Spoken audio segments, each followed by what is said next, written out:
Kaya Chaksurunmilitan Yena Tasmai Shri Gurave Namaha Vanchakalpatarubhyascha Kripa Sindhu Bhaihevacha Patitanam Pavanebhyo Vaishnavibhyo Namo Namaha Jai Shri Krishna Chaitanya Prabhu Nityananda Shri Advaita Gadadhar Shri Vasadi Gaur Bhaktavinda Hare Krishna Krishna Krishna Hare Hare Hare Rama Rama Rama Hare Hare.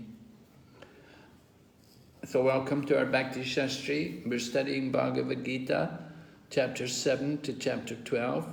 Today is lesson number 5, qualities and behavior of a Mahatma.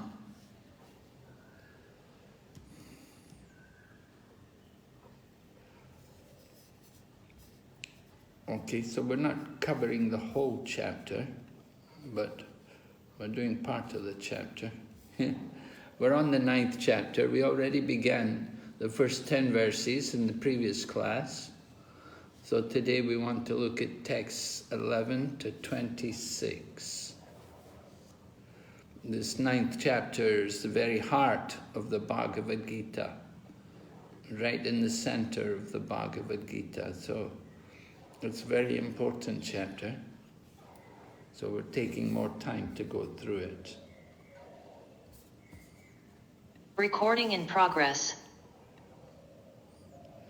So just some of the points which we want to cover today. We'll be speaking about Moga Karma and Moga Jnana, based on Bhagavad Gita, chapter 9, text number 12.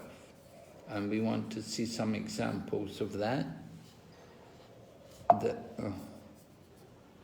Then we'll also want to see how Krishna Bhakti can be easily performed, based on Bhagavad Gita, chapter 9, sloka number 26. We'll see how it can be very easily performed. And then we're going to talk about the qualities and behavior of Mahatmas. Oh, that's 13 to 14. And we want to see examples from Prabhupada Leela. Just a minute.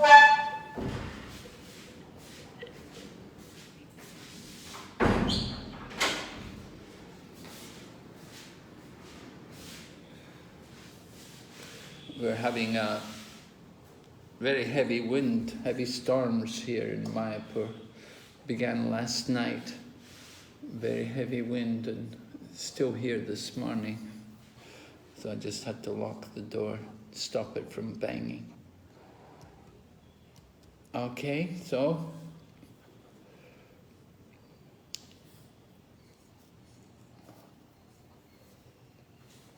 we were hearing in the previous section, remember, 9th chapter.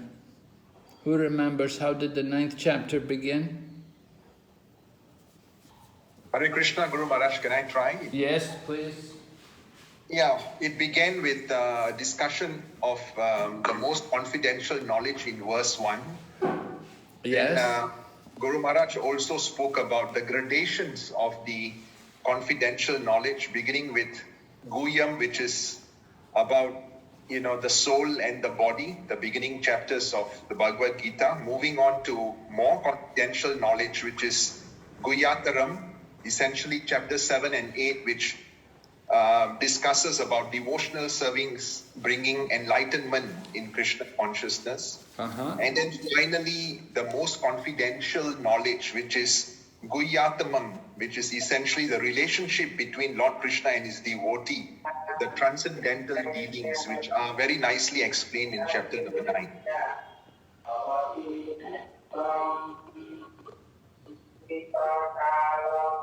Yes, Guru. Nagaraj Prabhu, you have to mute yourself.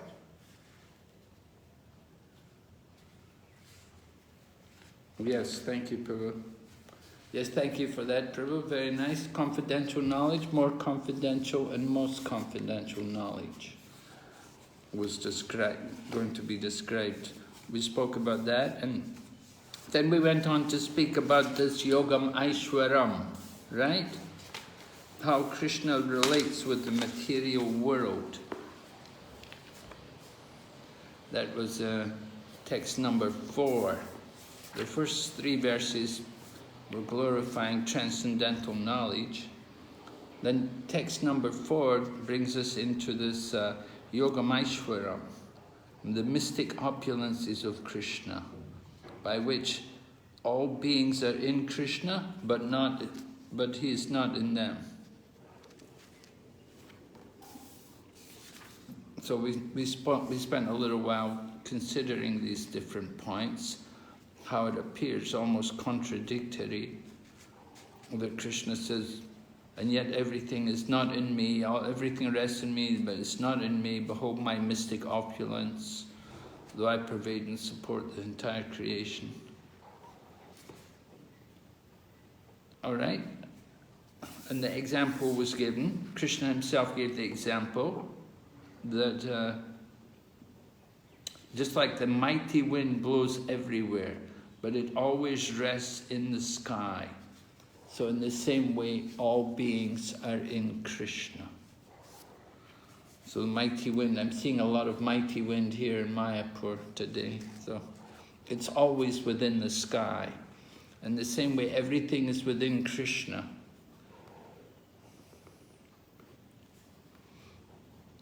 And then text number 7, Krishna says, the end of the millennium,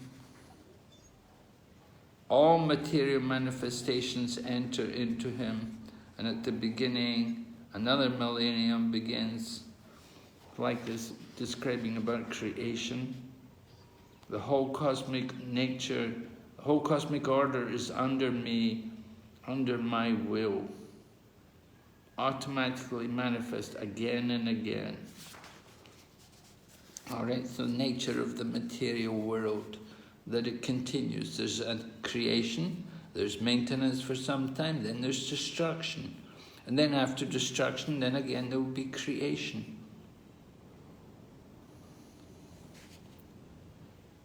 But Krishna says he's ever detached from all these material activities, seated as though neutral.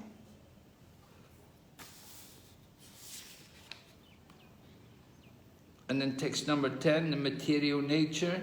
This is a famous verse, text number 10. Maya dyakshena prakriti suyate ta characharam hetunanena kuntiya jagad viparivartate. We often hear this verse quoted by Prabhupada, that the material nature moves under the direction of Lord Krishna. It's not independent. So this was the main point of this verse. Material nature produces all moving and non-moving beings. Under its rule, this manifestation is created and annihilated again and again. Okay, so this was the first section which we covered in the 9th chapter, and here we're talking about this Yogam Aishwaram, this mystic power of Krishna. So when Krishna has so much mystic power, we would ask, why doesn't everyone respect Krishna as the Supreme Person? That he's so great. Why is it not everyone surrenders and accepts him as God? So Krishna explains that there's different kinds of people, different ways in which they will respect Krishna. So text 11 and 12 will go on to describe about the impersonalists. The impersonalists, they will see ultimately everything is one. And when they see Krishna, they say Krishna is also coming from that oneness, from the Brahman. Like that. This is the vision of the impersonalists. They think everything is one. There's only the oneness, and that oneness is Brahman. And Krishna is the form of the Brahman. So these are the impersonalists. They see the Supreme as the Brahman, And then you have the pure devotees. They will be described in text 13 to 14. And then we have also the worshippers of the Vishwarup, which will be described in verses 16 up to 19. So you have three different kinds of people, right? You have the impersonalists, you have the Mahatmas, and you have the worshippers of the Vishwarup. But then there's others also, demigod worshippers. So they're also going to be described. And they're also thinking they're worshipping the Supreme. They think the demigod who they worship, they think that's the Supreme. Someone's a devotee of Lord Ganesh, someone's a devotee of Mother Durga, someone's a devotee of Lord Shiva, and they're thinking they're the Supreme. They think like that. So demigod worshippers are also mentioned. So demigod worshippers, that's in text 20 up to 25. We'll hear about the demigod worshippers. So three different kinds of people who are not pure devotees. Right? You have the three different levels of knowledge. You have the impersonalists, you have the demigod worshippers, and the worshippers of the Vishwarupa. So which one is the best? And which one is the worst? Right? Who is the best? Pure devotees. Pure devotees. They're all oh, you're a Mayavadi. You say they're all one. No, they're not all one. It's not all the same. They're not all devotees. Well, they're not pure devotees. You could say they're devotee. Somebody's a devotee of Durga, someone's a devotee of the Vishwarup, someone's a devotee of this and that. You know, yeah, everyone's a devotee, you can say. It's a very liberal presentation, but actually we're speaking about pure devotees. And these three people, three kinds, they're not pure, right? And there's different degrees of righteousness or purity in their philosophy. So which one is better than the others? Which one is nearest to Krishna consciousness? Of the three. Which one is nearest? The impersonalists or the demigod worshippers or the Vishwarup worshippers? Which one would you say is nearest to Krishna consciousness? Hare Krishna Maharaj, I think it's the worshippers of the Vishwarupa. Yes, you're right. Very good. The worshippers of the Vishwarup, they're the nearest to Krishna consciousness. They're not offensive. You know, they're actually close to Krishna.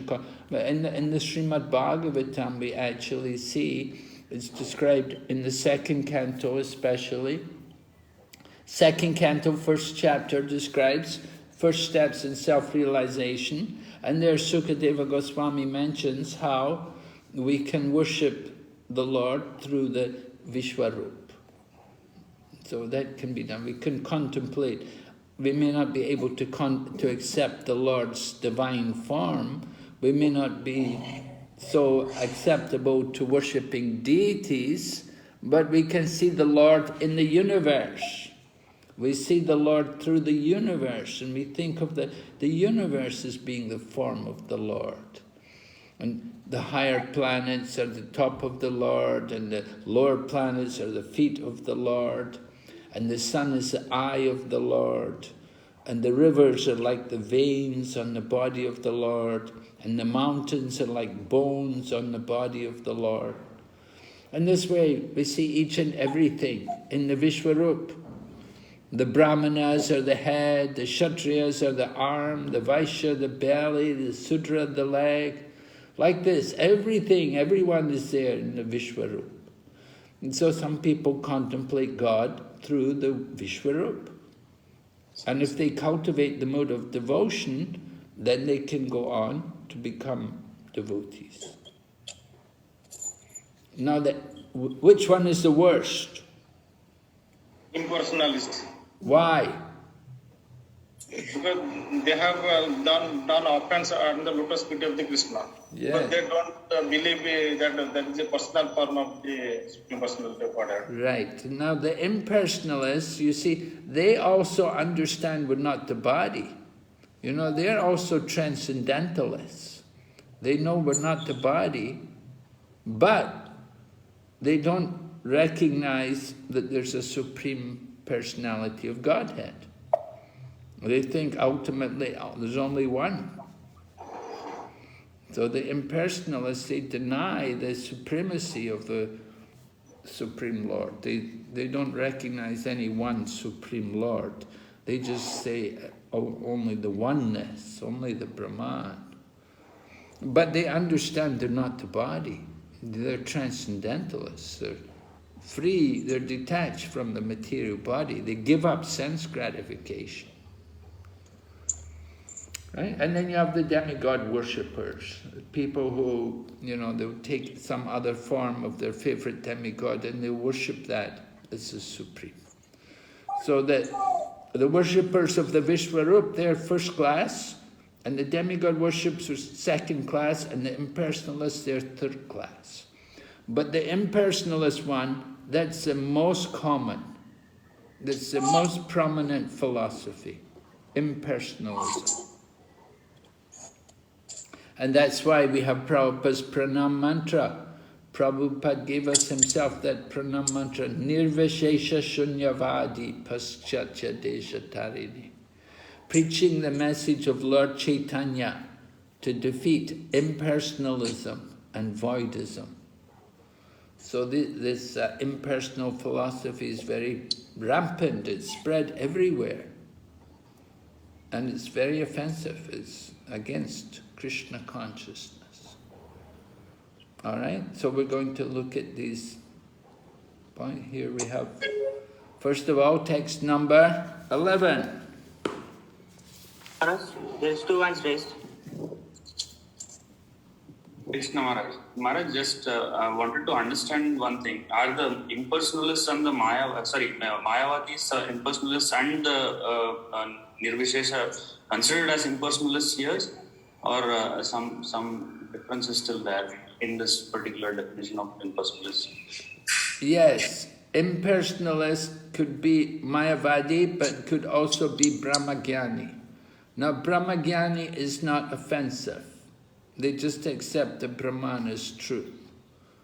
But the Mayavadi, he actually denies the transcendental form of the Lord. The Brahmagyani doesn't deny it. Maharaj, how about the Shunyavadis? Basically, the Buddhists, they are also part of this impersonalists, or they are different? Yeah, they're different. Okay, thank you. Maharaj, I have one question. Actually, that Shunyavadi voidism, that is a Buddhist culture or somewhere else it is there? Generally, Shunyavadi is Buddhism. Okay, Maharaj. Thanks. Only one question, Maharaj. Whether Vishwarup is also a material manifestation of the Lord Maharaj? Vishwarup. Yes, it's a material manifestation. Okay, Hare Krishna. It's a temporary material manifestation. And the whole purpose of worshipping the Vishwarup is that they have to develop the mood of devotional service. They have to recognize that there's a Supreme and that we're meant to be the servant of the Supreme. Otherwise, that worship is not going to be effective. You know, if we think, oh, I'm one with the Vishwarup, I'm one with God, I'm also God, then that's useless. There has to be the mood of service, to cultivate the mood of service.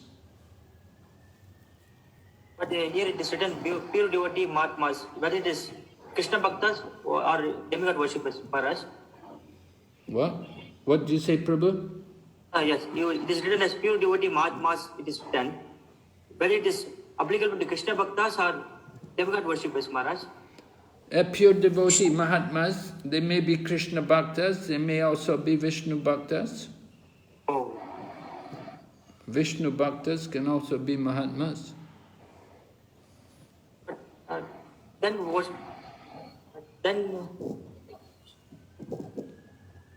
worshipper of Vishnu Rup is, you told us, first class devotee. Then how it is applicable, Maharaj?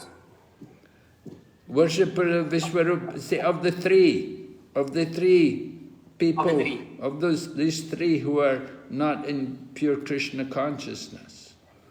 Oh, okay. Of the three, the Vishwarupa is the better one. Okay, man. Thank you. We're speaking about these because not everybody respects Krishna, do they?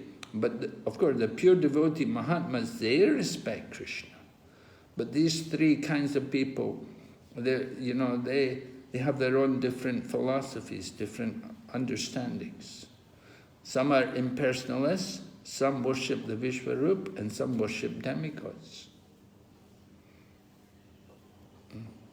Okay?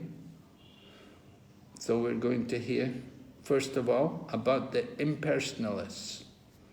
Text number 11.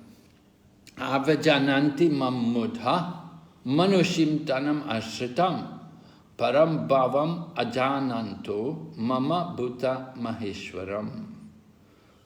Fools, mudhas, they deride me when I descend in the human form, manushya, right?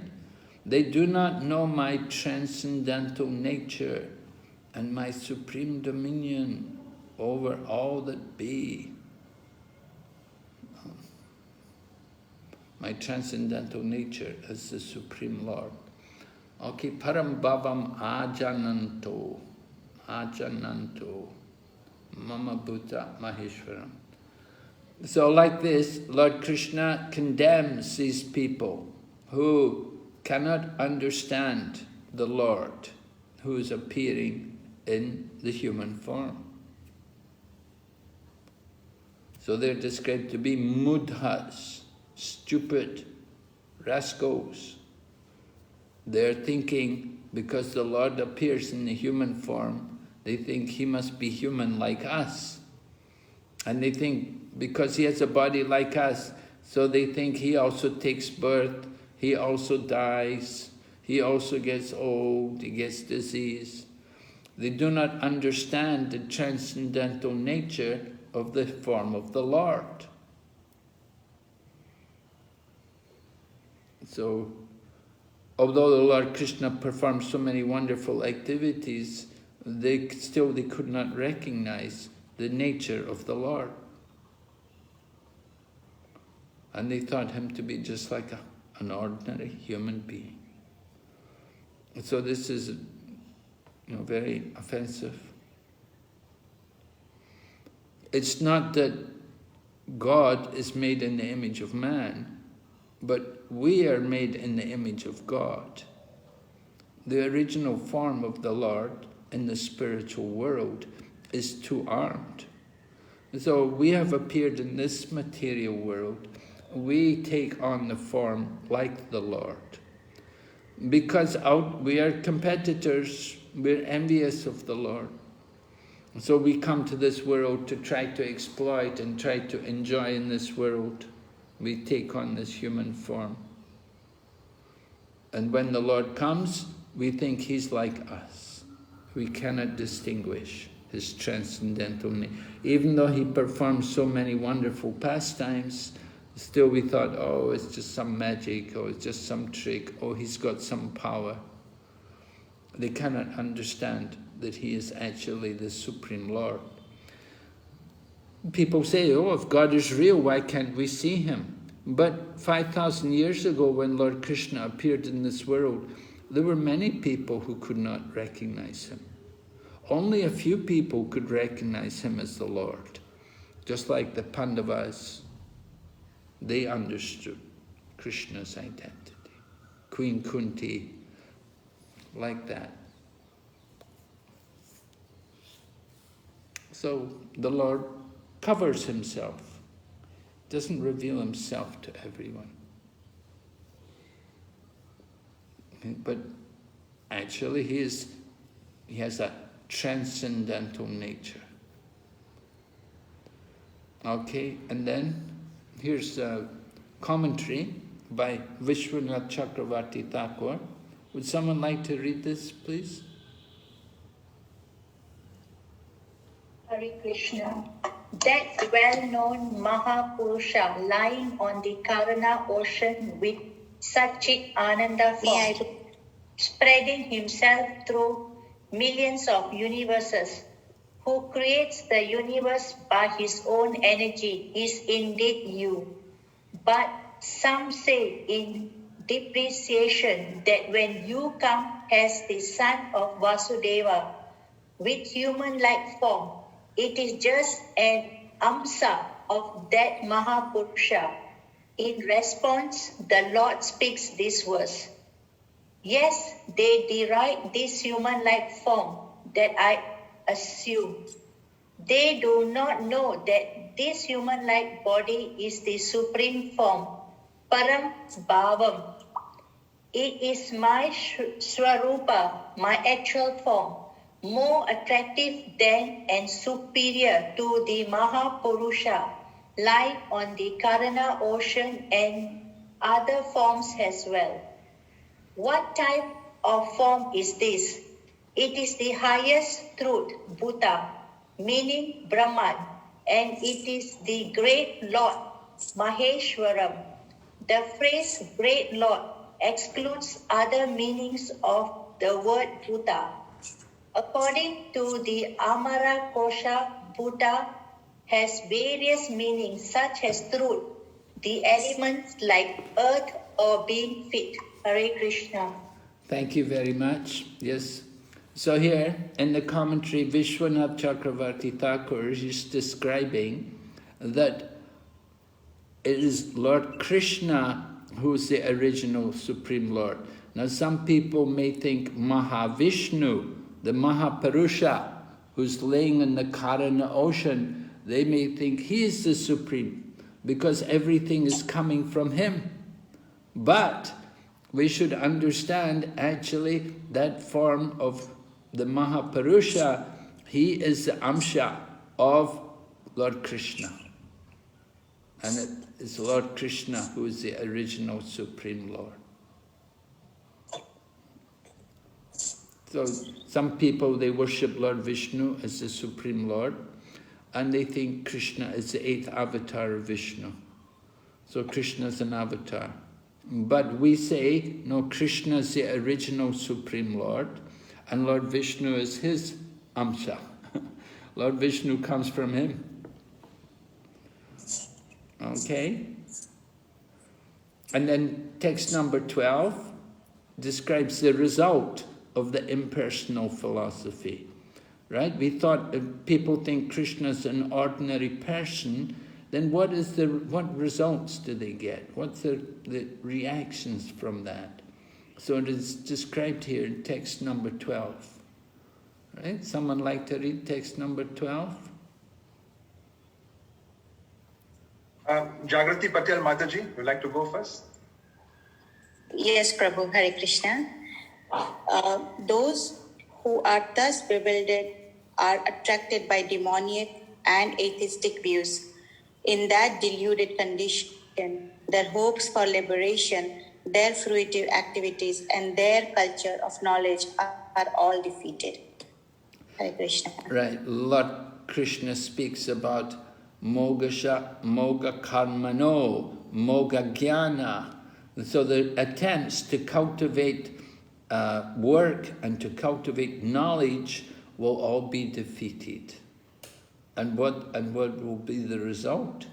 They'll become rakshasas. They're trying for something, but they don't get it. They don't achieve it.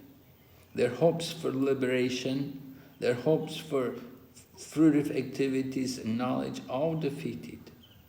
And because they have atheistic and demoniac views. They don't understand the position of Lord Krishna. So that's demonic and atheistic. And because of that, the result is whatever they try to do, it will be a failure. Their endeavors, whether they try to enjoy this world or they try for liberation, they won't be successful. Here's a quote. Someone can read. Maraji, you can keep reading. Yes, Maharaj. What is the destination of those who do not accept you, Krishna, as the Lord and think that you have a human material body? Even if devotees are in this condition, their aspirations are in vain, Mogasaha. They do not achieve salokya or whatever else they have desired. If they are karmis, they do not attain the desired results of their actions, such as swarga, moga karmana. If they are jnanis, they do not attain the results of knowledge, liberation, moga jnana. Then what do they attain? They assume the nature prakritim or of Rakshasa.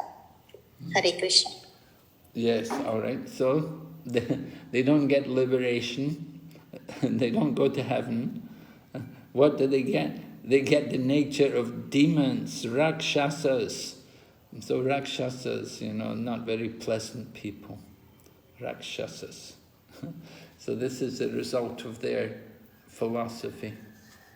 They don't get any real benefit. They're put into this terrible condition of life to become Rakshasas. All right? And Prabhupada gives another example here. This is about Moga Karmana, because we're talking about Moga Jnana. They're not successful in getting liberation. So, what about fruitive activities? Prabhupada here gives the example. Someone can read this for us? Yes, Maharaj. Mogha Karmana means fruitless, baffled. Whatever they are doing something, but at the end they will find it is frustration. They are not happy. Take for example, we have practical experience in India. Mahatma Gandhi, he was a great worker for national emancipation. But at the end, he was so much disgusted that I have seen personally. Wherever he used to go, he used to plug his ears like this. Why? Now, wherever he would go, thousands of people would gather and will cry, Mahatma Gandhi ki jai. So the poor fellow could not sleep even. The very morning when he was, assassinated, he said to his secretary, I am so disgusted, I wish to die. You see, this very word was published in the paper. Now see, such a big worker, simply a worker, but still he felt baffled. And what to speak of others? So Mogha Karmana, unless we become Krishna conscious, then all our activities will be baffled at the end.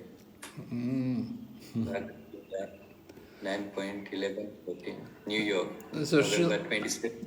Srila Prabhupada, in his early years as a young man, he was a follower of Mahatma Gandhi. And when he first met Bhakti Saraswati, he was dressed in khadi. He was wearing always white khadi kurta, khadi dhoti, and he was a very active follower of Mahatma Gandhi. And when he met Bhaktisiddhanta Saraswati, he expressed about the need for India to get independence. But Bhaktisiddhanta Saraswati convinced him that politics was not as important as spiritual politics.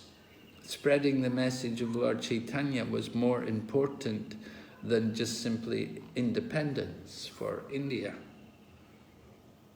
So Prabhupada gives this example about Mahatma Gandhi, that he wanted so much to try to improve India, but he failed. He failed. He didn't get any happiness himself from all of his efforts. What he dedicated his whole life for ended in vain.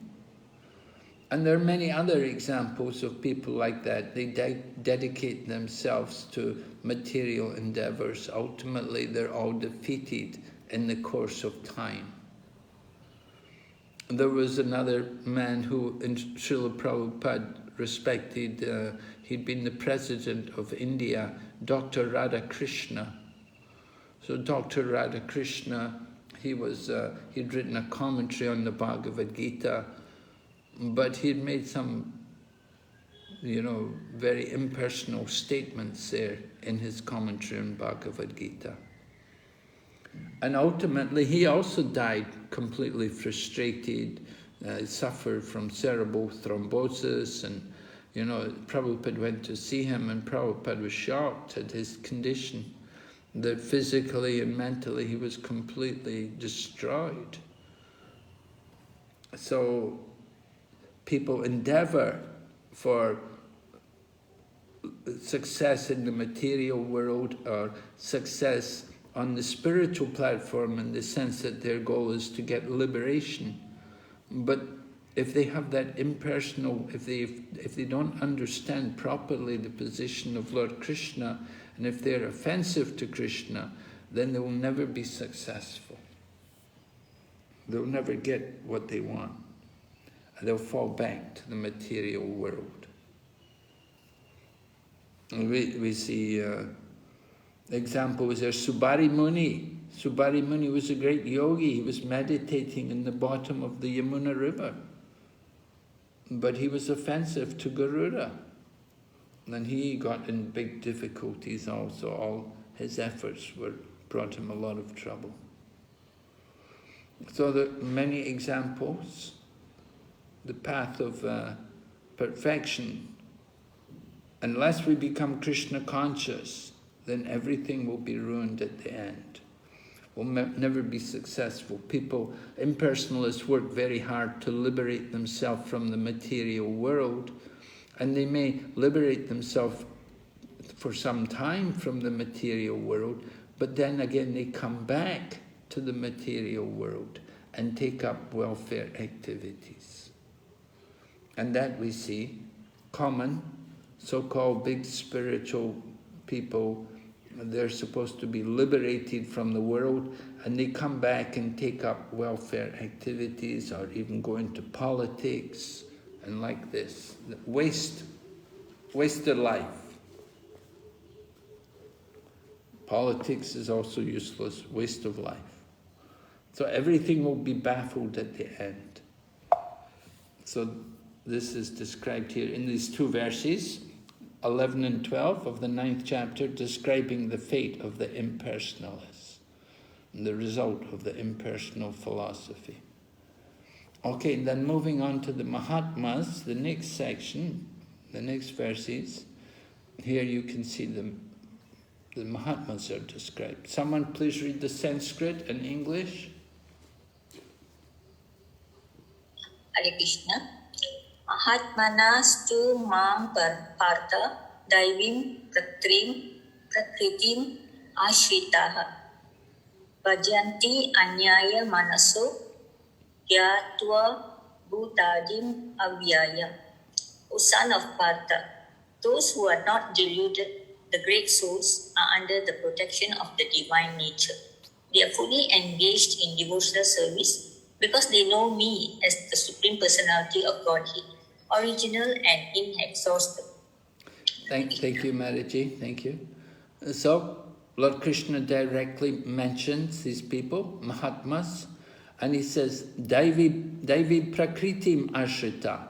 They're under the protection, they're under the shelter of Krishna's divine nature.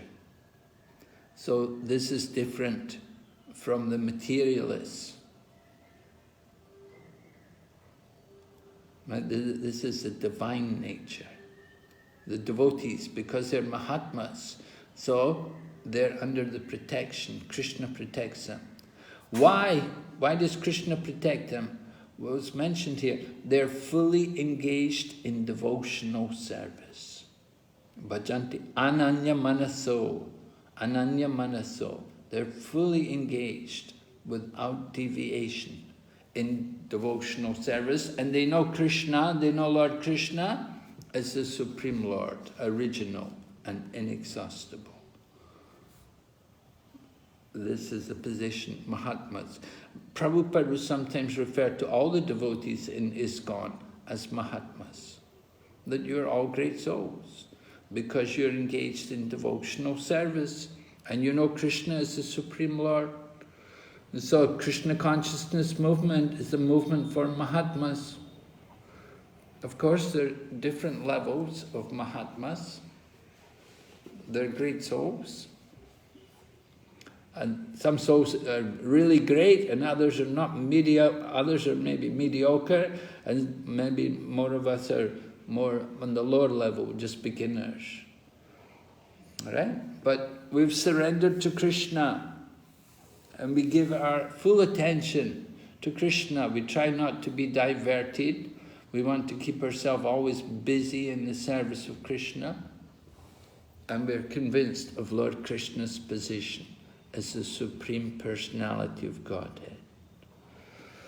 We're convinced because we read Prabhupada's books and we hear from Prabhupada. So we're convinced. Right? Someone can read? Oh. Yes? In this verse, the description of the Mahatma is clearly given. The first sign of the Mahatma is that he is already situated in the divine nature. The guidance of the spiritual nature is called Daivi Prakriti, divine nature. So when one is promoted in that way by surrendering to the Supreme Personality of Godhead, one attains to the stage of the great soul, Mahatma. The Mahatma doesn't divert his attention to anything outside Krishna, because he knows perfectly well that Krishna is the original Supreme Person, the cause of all causes. There is no doubt about it. Such a Mahatma, a great soul, develops through association with other Mahatmas, pure devotees. They are simply attracted by the two-armed forms of Krishna. Hare Krishna. Thank you. So, how to recognize a Mahatma? That, first of all, they're situated in the divine nature. And then here, it describes, what does this divine nature mean? It means that under the guidance of the spiritual teachers, under the guidance of their spiritual authorities.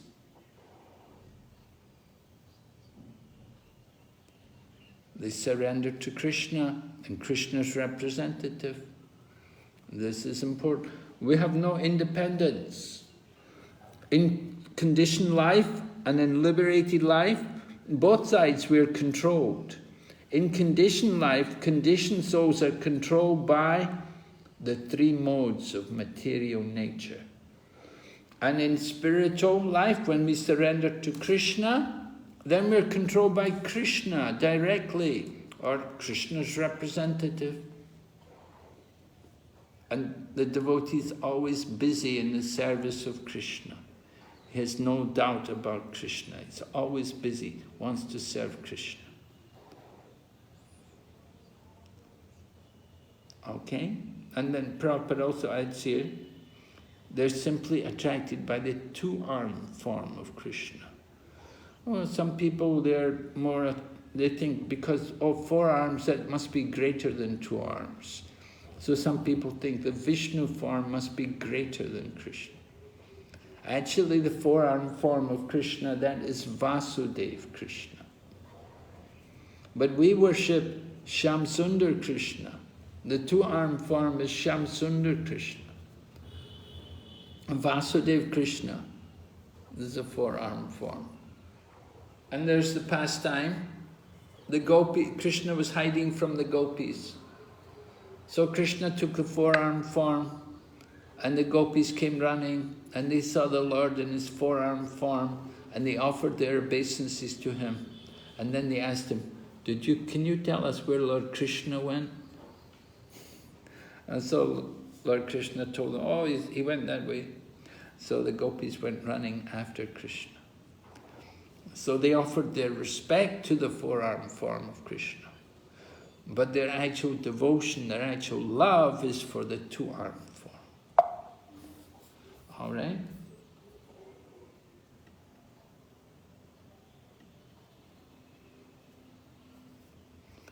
Another verse, this is a continuation describing the Mahatmas. right? We said, so recognize the Mahatmas.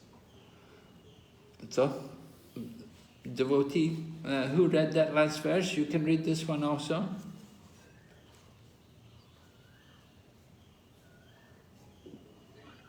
Saki Maharaj. Satatam kirtayanto mam yatantascha dritavrata namasyantascha mam bhaktya nitya yokta upasate. Always chanting my glories, endeavoring with great determination, bowing down before me, these great souls perpetually worship me with devotion. Hi.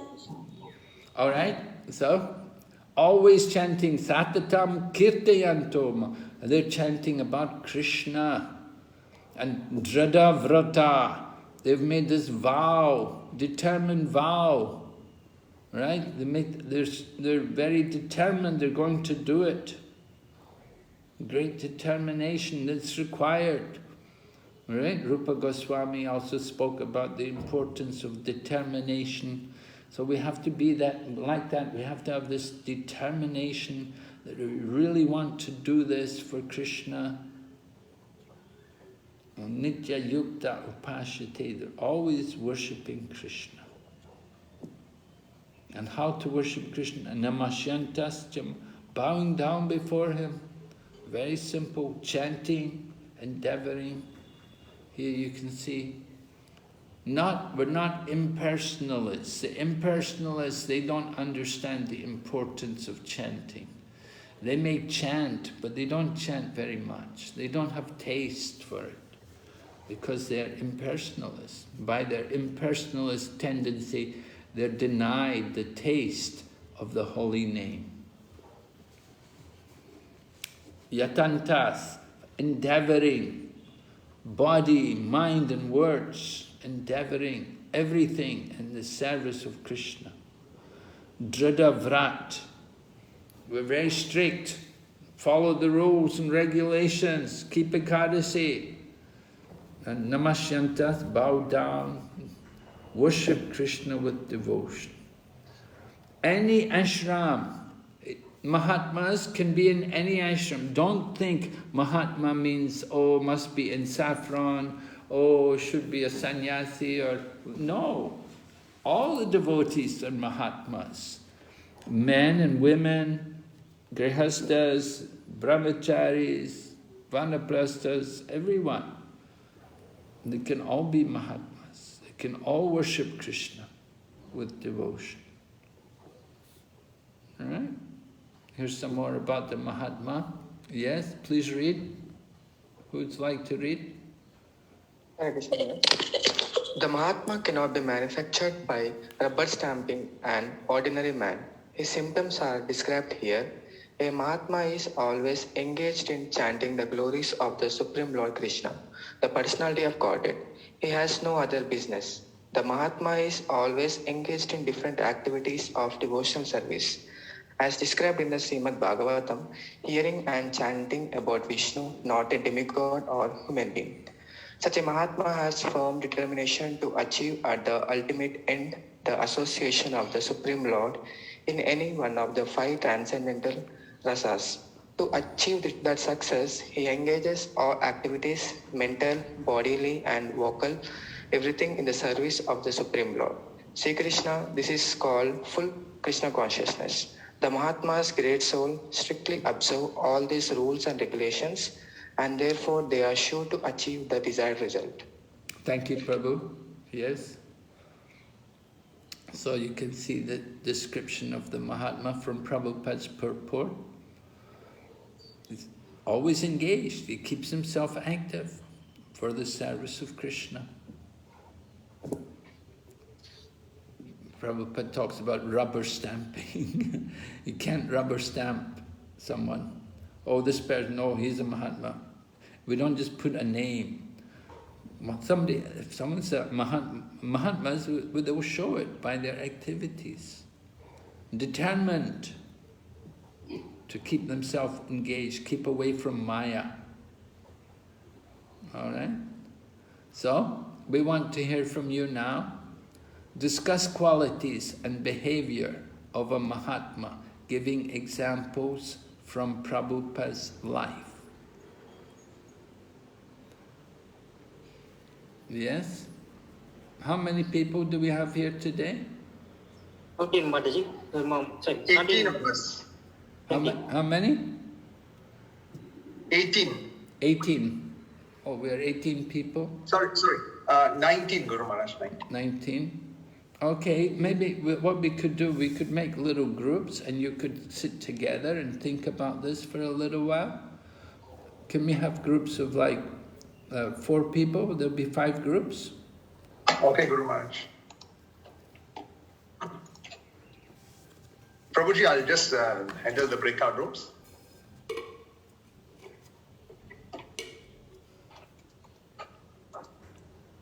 Five breakout rooms.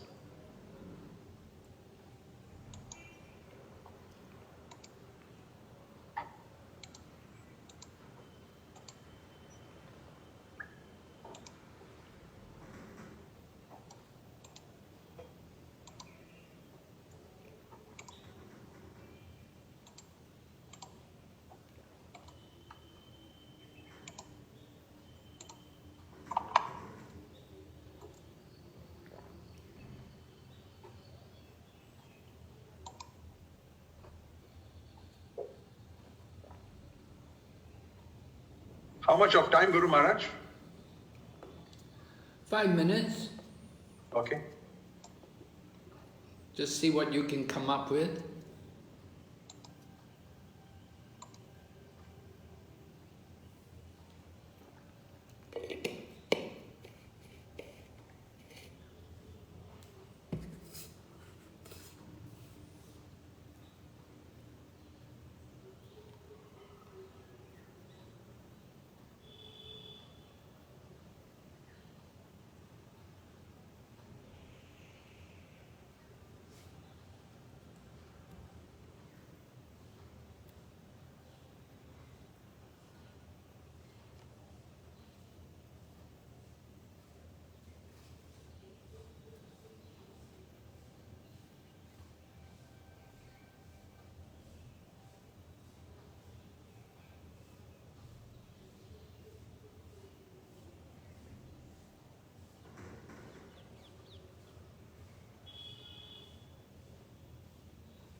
Okay?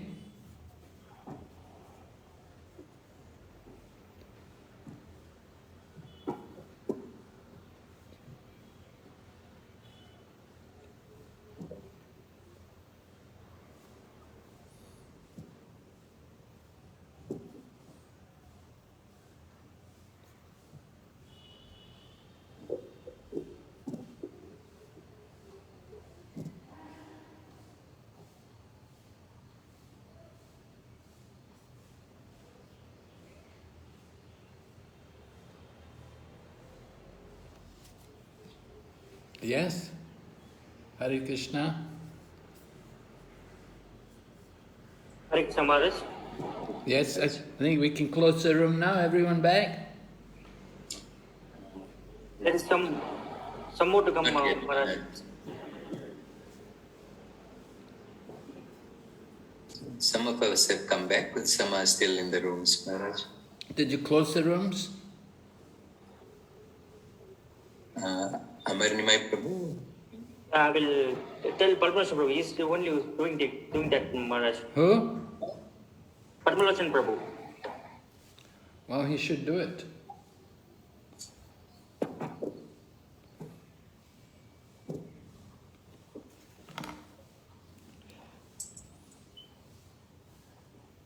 Yeah, they're coming back, Maharaj. Coming back, Maharaj. They're coming back. Okay, thank you. They all be back in a few seconds.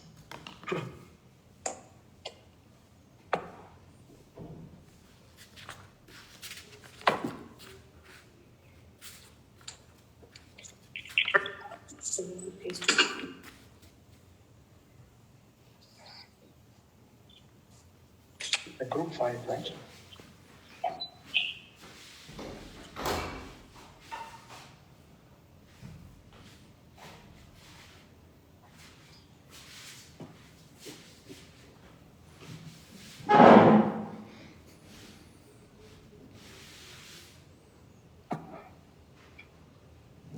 Okay, Guru Maharaj, all of us are back. Okay, thank you. All right, so I'd like to hear from a group, some spokesman from each group. They can tell us what examples did you come up with? So shall we start from group 1 and then next is 2, 3, 4 and 5, Guru Maharaj? Okay. Who's the spokesman for group 1? Satish Prabhu? Do you have some examples? Did you pick up on some quality or behavior of Prabhupada? Yes, Maharaj. I'm also from group 1, Hare Krishna Maharaj. And in my group was Jagriti Mataji and Dayanidhi Prabhu. Yes, So, Mataji, please tell me. They asked me to write the notes, but I don't know whether I am the spokesperson, but I will speak. In the qualities we discussed, the Srila Prabhupada was always engaged in a service of Shri Radha Krishna. In that way, he made so many temples and he made so many people Mahatmas as well. And also in Srila Prabhupada's unique quality was he never felt his guru's absence. And he was an expert spiritual master because he saw everyone with equal vision, Pandita Samadarshana. His face was always very effulgent and anyone sees him will feel like Krishna conscious. And in the behavior, we were also saying he was very broad-minded, very exemplary in behavior. He was always focused on Krishna consciousness and he would see anything, he will serve everything for Krishna. Anything he sees and meets people, he will engage them in Krishna consciousness, doesn't matter who they are. One morning walk, Srila Prabhupada was going and he saw a donut shop and he commented, what they do not, what do they do now? They don't. They don't know any. He took it as do not do this, do not do that. So he always everything he cited or he focused it on Krishna, and he was very determined to spread the mission of Shri Chaitanya how by his mercy the whole world is becoming Krishna conscious. Okay, thank you, Mataji. Nice, interesting. Yes. Another point I want to add, Maharaj, that he was fully determined. He was determined to spread the Krishna consciousness, the movement of Sri Chaitanya Mahaprabhu all over the world. All right.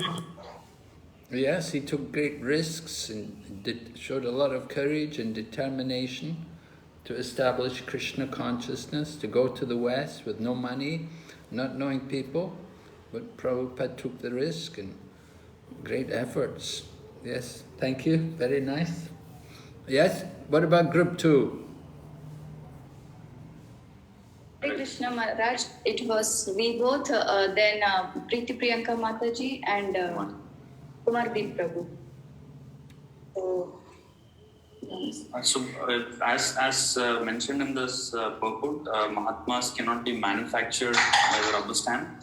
So Prabhupada, based on what his Guru Maharaj had suggested, he was molded by his Guru Maharaj by certain instructions, and he was not a one who was just came. He needed a person who got molded, and that's how he became what he is now. He was now.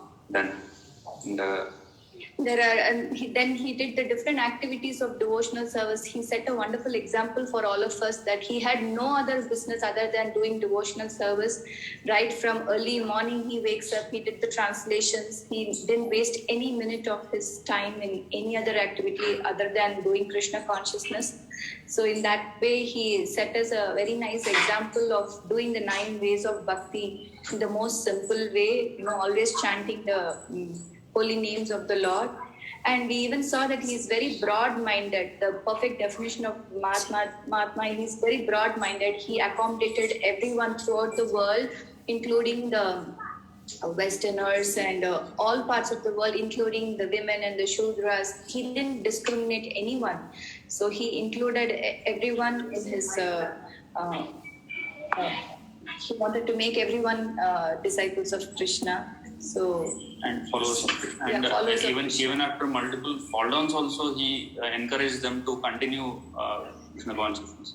Yes, true. So, I remember the example of this. Actually, he doesn't approve divorce at all. But to one particular Mataji, he said okay for divorce, because later on when devotees asked him why he would always say no to divorce, why did you say? Then he said, I understood that she anyways was going to make the divorce. So I don't want her to do any offense to her guru by not following his instructions. So I gave her that approval. So in that sense, he's so broad-minded. He's so accommodative to all devotees. Okay, interesting. Yeah, an interesting pastime. Yeah. Okay, thank you. Let's hear group number 3. It's me, Amarani Maharaj. The qualities of devotee is that he make others to engage in the devotion service, Maharaj. And Sri Prabhupada did that. He engaged everyone in the devotion service, and he distribute books, and he preached to every different countries, and they distribute prasadam. So in this way, he engaged all the people in Krishna consciousness, that is devotional service for the Supreme Lord. So that is the best quality which is seen in the Prabhupada. And he also, in his behavior, set example to everyone through his Krishna conscious activity. Hare Krishna. Okay. And anything who wants to add, we can add. Thank you, Prabhu. Yes, Maharaj. One example, like Prabhupada went to USA. When he was staying with hippies, he was not at all disturbed by their activities and those things. Instead, he converted them to as a Vaishnavas. Like wherever he go, he will make everyone as a Vaishnava or a devotee of Krishna. Like he's having a quality in that way. Okay, thank you. All right, group 4. Maharaj, one example I have to give in this regards, that Satish Prabhu told. When Prabhu was traveling the boat, he saw a man, and he was converted to Vaishnava. that is such a quality of or a power of Srila Prabhupada. Hare Krishna.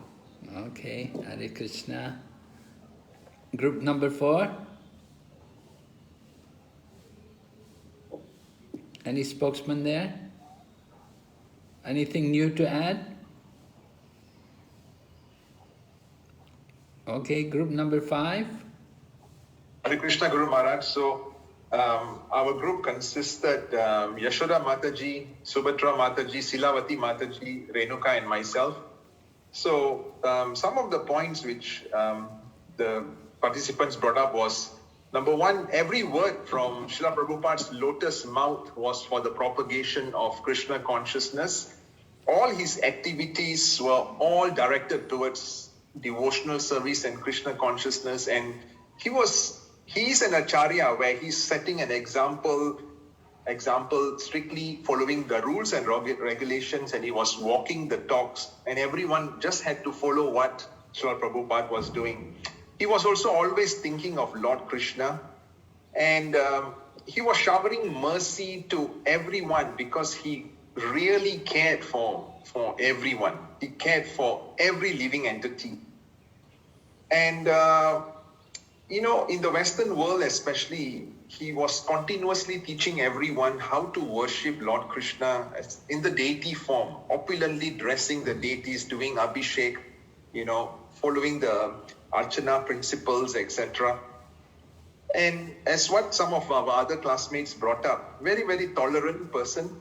So Subhatra Mataji explained that in Africa, he was so tolerant, he did not even get angry when someone wrongly wore his clothes. And what Satish Prabhu brought up, he was totally undisturbed by the surrounding. And because of all the Mahatma potencies qualities which we have discussed, his legacy is actually increasing on a day-to-day basis. Okay, thank you very much. Very nice.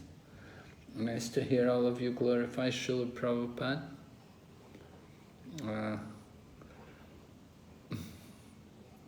Maharaj? Yes?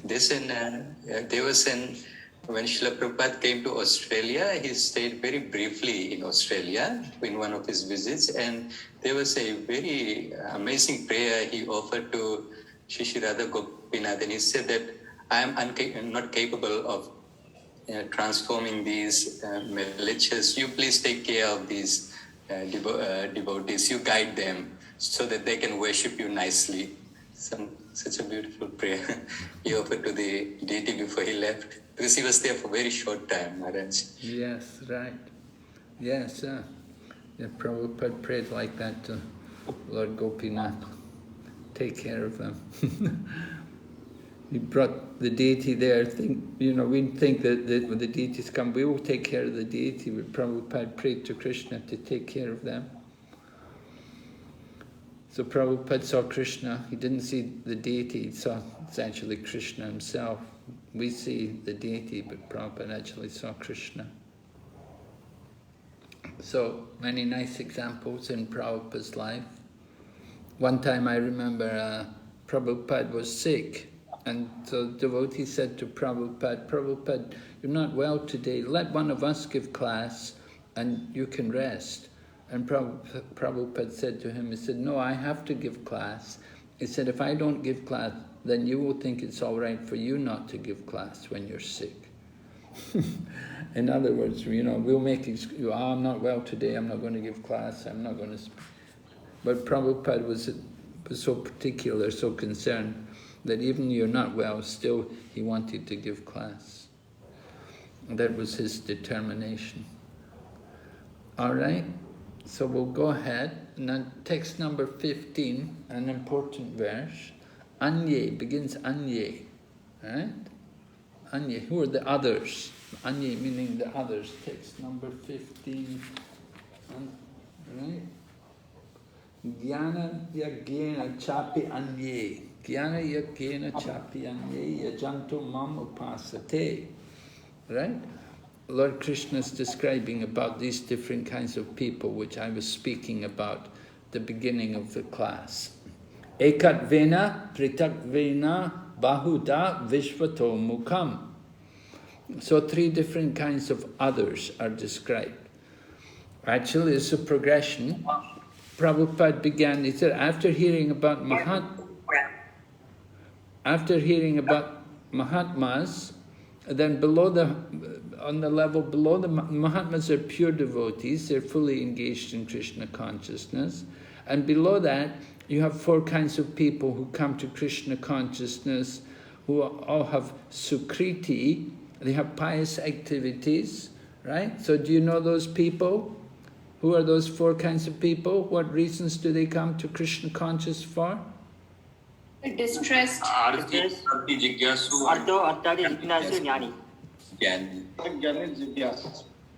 Yes, so can you tell me in English the 4 reasons why they come? Distressed, the seeker of wealth, desire of wealth, and inquisitive, and one seeking knowledge. Searching for knowledge. All right. Yeah, somebody comes in distress, and someone else comes in search of wealth. Someone else is curious, and someone else comes with knowledge. Right. So those are all sukriti. They've come to Krishna consciousness, and then but below that you have these 3 different kinds of people: the ekatvena, pritakvena, bahuda, vishvatomukha. These are the others. So ekatvena refers to the monists, or these are impersonalists or mayavadis. They worship the self as one with God.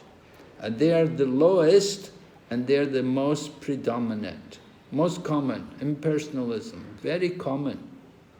And Prabhupada often said, he said, it may appear to be, somebody's a Hindu, but he said, when you scratch the surface, when you go a little below the surface, then you'll find this impersonalism. You'll find this ekatvena, this idea that it's all one.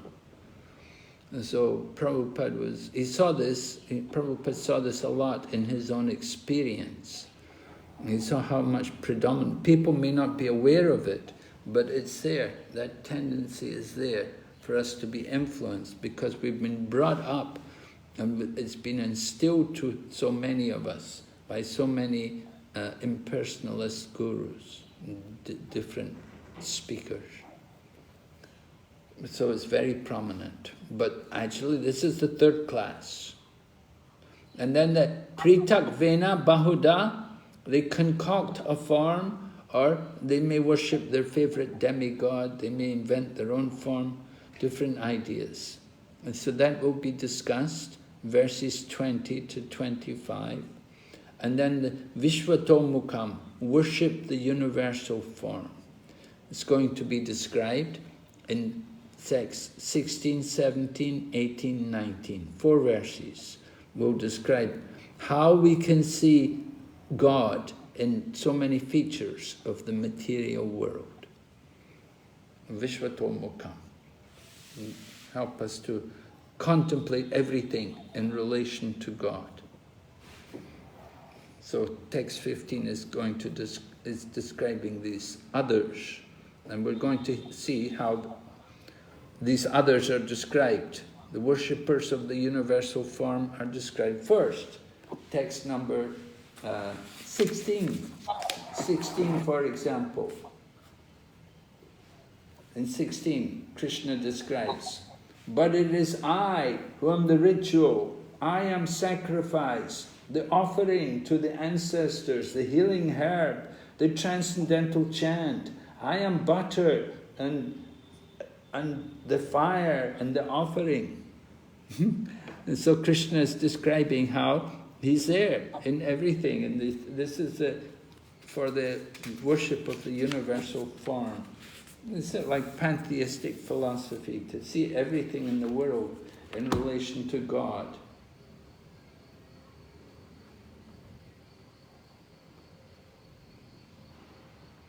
I just have a small doubt. Yeah. In the previous text 15, the Lord is saying that one without a second, as diverse in many and in the universal form. I just want to understand what is diverse in many. Diverse in many, yeah. Well, that's worship of the demigods, you see, that there are many different forms. There are many different forms, and people will pick the one they like. They will worship that one as the supreme.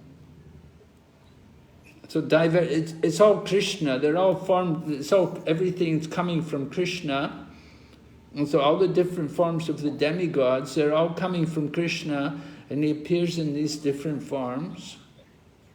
So Krishna's diverse in the form of all of these different demigods. Now, if there are ways in which we can worship the demigods properly, right? Yeah. What way? In what way can we worship the demigods properly so it doesn't obstruct our devotional service? Yeah, we do the sacrifice and to the Krishna, so it ultimately reaches them also. Well, yeah, but I'm saying you can worship the demigods. You can worship the demigods. Standing their position, we can worship them. How? As a devotee. As devotees, we ask the demigods to guide us and help us to give more service to Lord Krishna and Radharani. Well, yeah. So to serve Lord more, we should pray that we have to serve Lord more. Yeah, we have to understand that we shouldn't think of the demigods to be independent of Krishna. Worship them as the devotees of the Lord. They're in relation to the Lord. Yes, they're dependent on the Lord, and they have a particular service. They are holding official positions given by the Lord. Sorry, what did you say? Actually, Lord has given some official type of things to the demigods. Like Indradev, he has to give the rain, like that type of things. I'm sorry, I'm not able to understand what you're saying, Prabhu.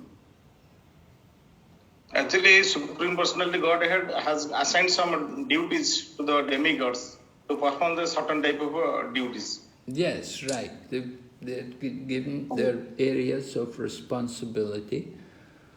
So Empowered perspectives. we should understand they're not independent of the Lord. And when we worship them as being part of the Lord. You know? Not to do the second offense of against the holiness. Yes. Yeah, we're not going to chant their names. All right? So this is a Pritakvena Bahuda, diverse in many. This is the worship of the demigods. Many forms, 33 crore demigods, right? 33 crore, so many different forms are there. And they're all, it's all expansions of Lord Krishna's potency.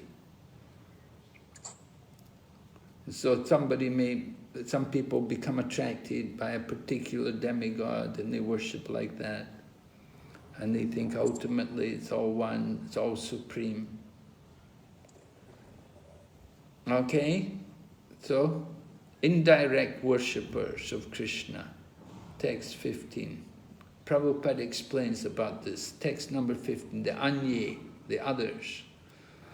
Prabhupada, this is from Prabhupada's lecture on this verse, this section. Now, those who are directly worshipping the Supreme Lord, personality of Godhead, Sri Krishna, they have been described as Mahatma. And there are others, worshippers. They cannot conceive of the Supreme Personality of Godhead directly on account of being less advanced. Therefore, they have been described here, Anye, others. So others, they worship the Absolute Truth in 3 different ways. The first class, others, Among the others, there is first class, second class, third class, right?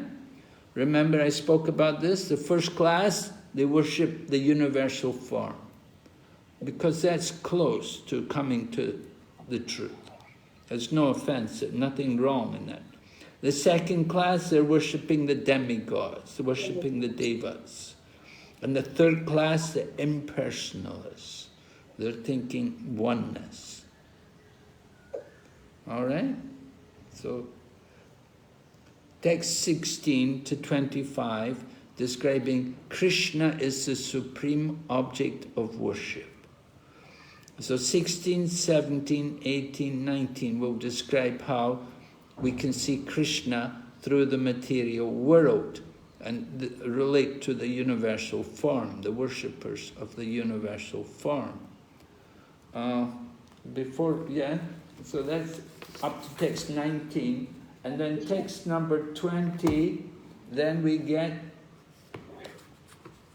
text number 20, we're going to hear about the people who worship the demigods. Right? Those who study the Vedas, drink the Soma juice, seeking the heavenly planets, worship me. Krishna said they worship me indirectly. Purified of sinful reactions, they take birth on the pious heavenly planets. You see, this is the results of demigod worship. You worship the demigods, then you will go up to the higher planets. You can go up there to the higher planets. But what's the problem? You'll come back. Yes, you'll come back. You'll go there, you stay there for some time, you'll use up your punya, your piety, and then you'll come back. You come back to earth. That's the results of the worship of the demigods, you see. So text 21 is also describing like that, what happens, about how you can elevate yourself to the higher planets. And then Krishna speaks this very important verse, a very powerful statement about how Krishna takes care. Because, you see, why do people worship the demigods? What's the reason? Why are they worshipping the demigods? For material benefit? To get immediate material gain. Yes, right. For their maintenance. People are worshipping demigods. Yeah, for their maintenance, for their material gain, benefit. They need things, you need to live in the world, you need grains and so on. People worship, the farmers will worship the demigods, they want to get a good harvest and like this. And so yeah, for our own health and maintenance like that, we will worship the demigods. And this way we may go to higher planet. So, do we need to worship the demigods? We may think, oh, I need to worship the demigods, I also need to maintain. But no. Krishna said, you just worship me. Krishna said, I will take care of you. Krishna says here, I carry what they lack. I preserve what they have. You don't have to worship the demigods if you're worshipping Krishna.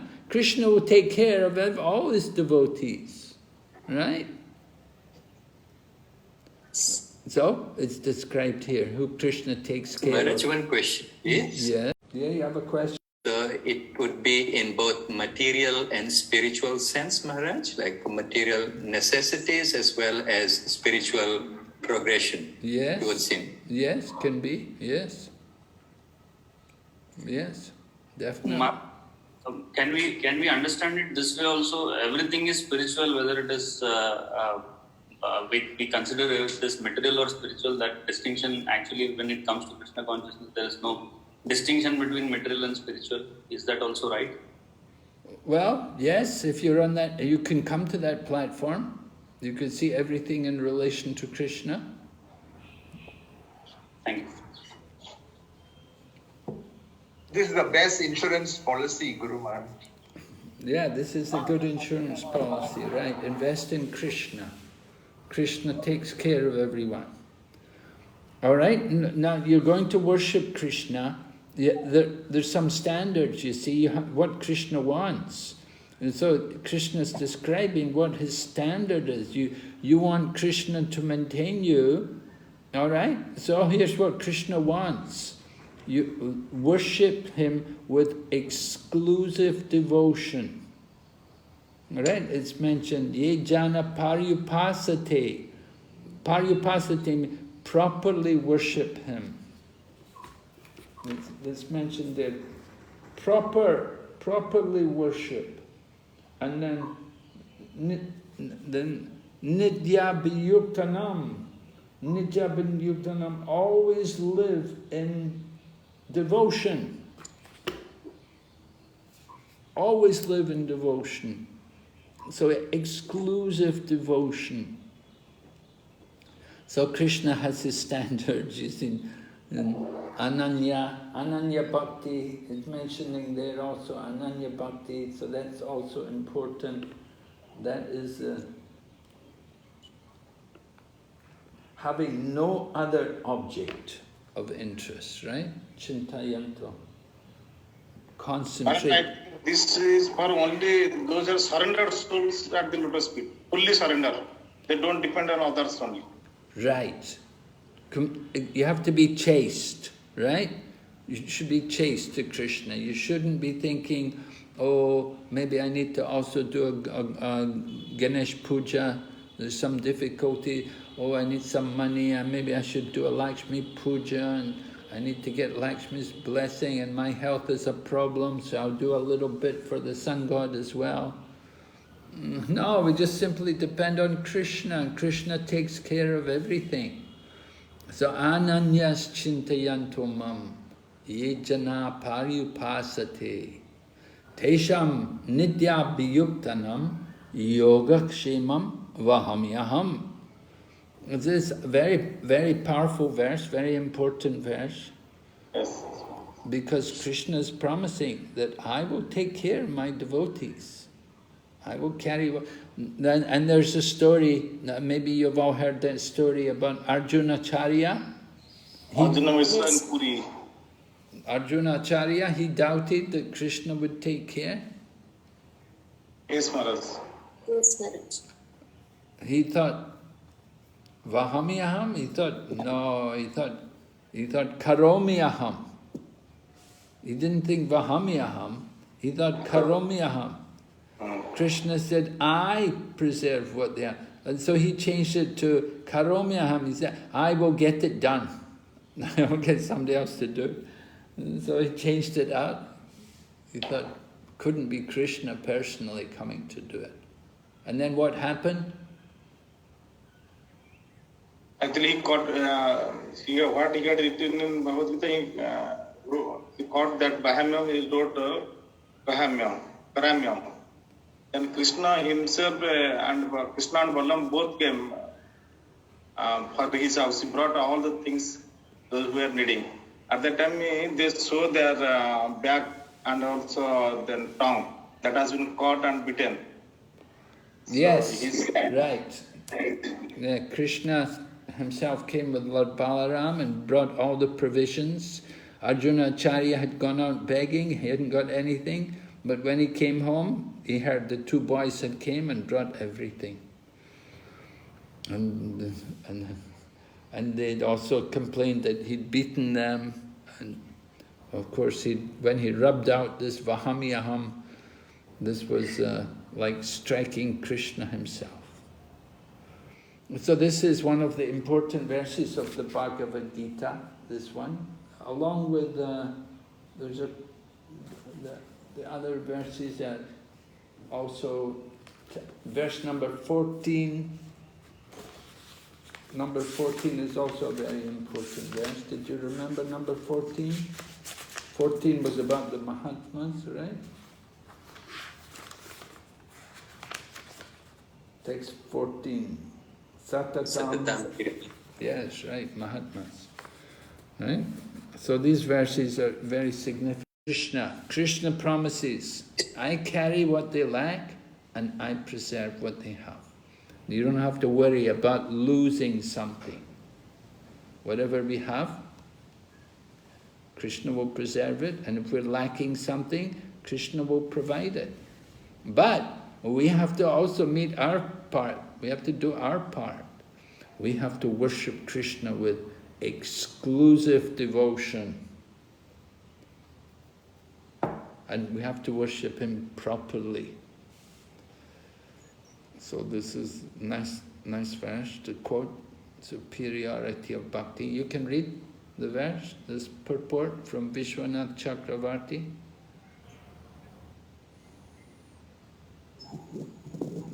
On the other hand, the happiness of my Ananya Bhaktas is given by me. It is not obtained by pious acts. They are at all times nityam, well versed in matters concerning me, abhayuktanam, and they are always ignorant of all other things. Or the phrase can mean that they constantly desire to be in my association. For such persons, I take care of their attainment of wealth, yoga, and their maintenance, shema, though they do not expect such things. It would be unsuitable for the Lord simply to say that he performs this act. Thus the word Bahami meaning carry is used. The use of the word Bahami indicates that the Lord bears the burden of maintaining their bodies in the matter that the householder takes the responsibility for maintaining his own wife and children. Thus, one should not say that, like others, their attainment of preservation of bodily needs is due to karma. Hare Krishna. Some people may think that, oh, well, it's my karma. But for devotees who've surrendered to Krishna, it's not karma. Their bodily needs are not taken care of by karma. It's taken care of by Krishna, because they've taken shelter of Krishna. And Krishna takes the responsibility to do that. So we may wonder, is this a heavy burden for Lord Krishna to do this?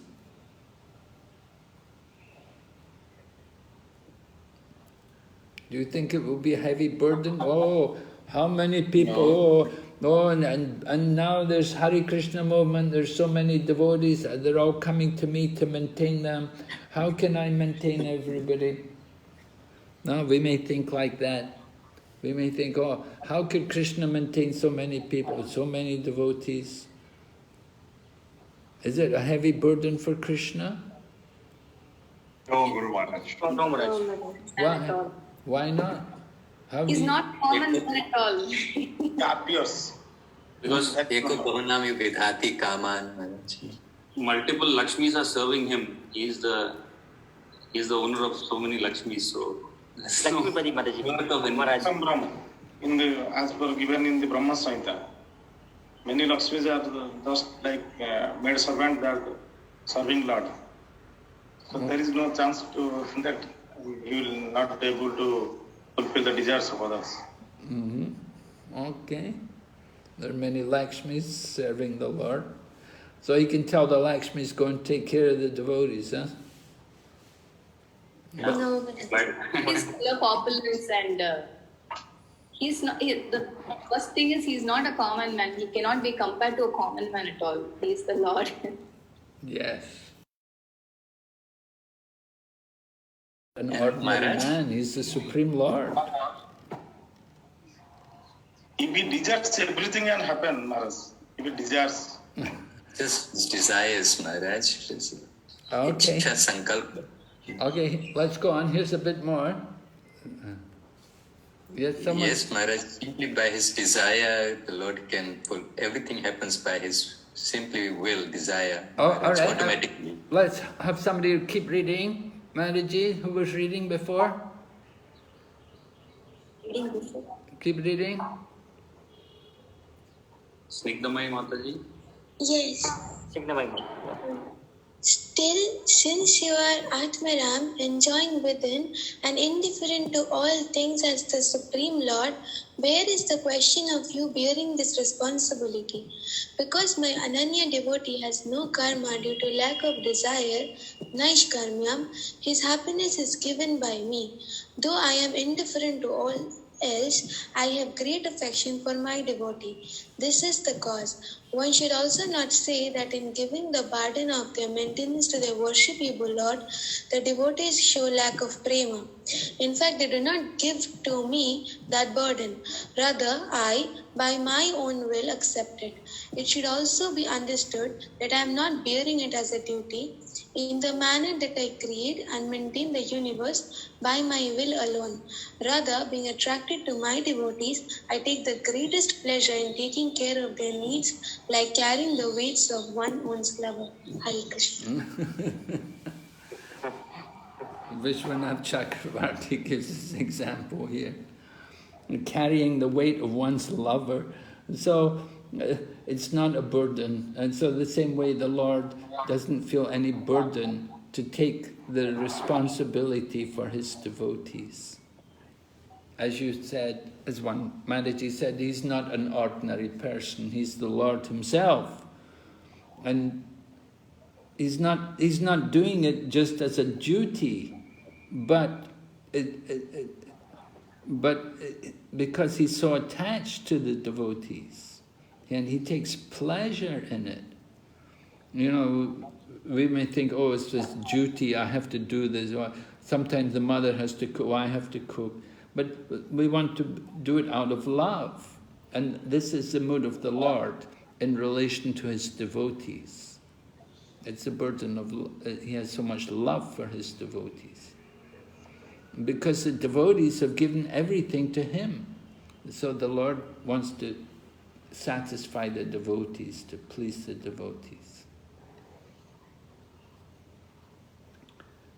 A little exercise for you.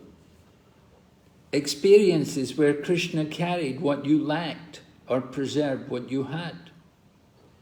Discuss why it isn't a burden for Krishna to maintain his devotee. I think we did that last part, but maybe you could just spend a few minutes with a partner and just discuss about where Krishna carried what you lacked or preserved what you had. You have some, can you take a few minutes, take 5 minutes just to discuss that? Okay, Guru Maharaj. So it's 5 minutes, is it, Guru Maharaj? Yes, only. Okay. Thank you.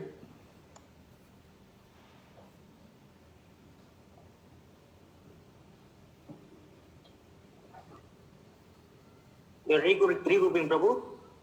Pranashan, Prabhu? Yes, Prabhuji, 1 minute, yeah?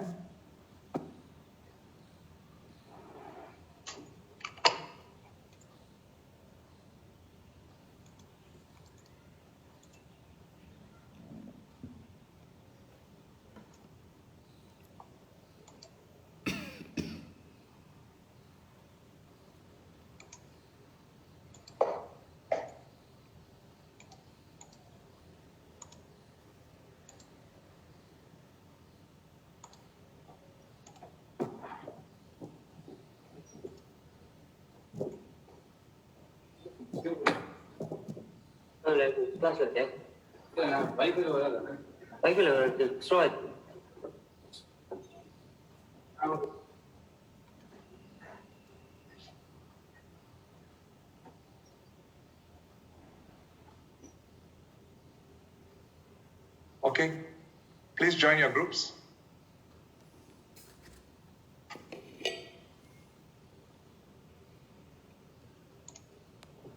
I'm in which group, Prabhu? Pranashan, Prabhu?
Okay.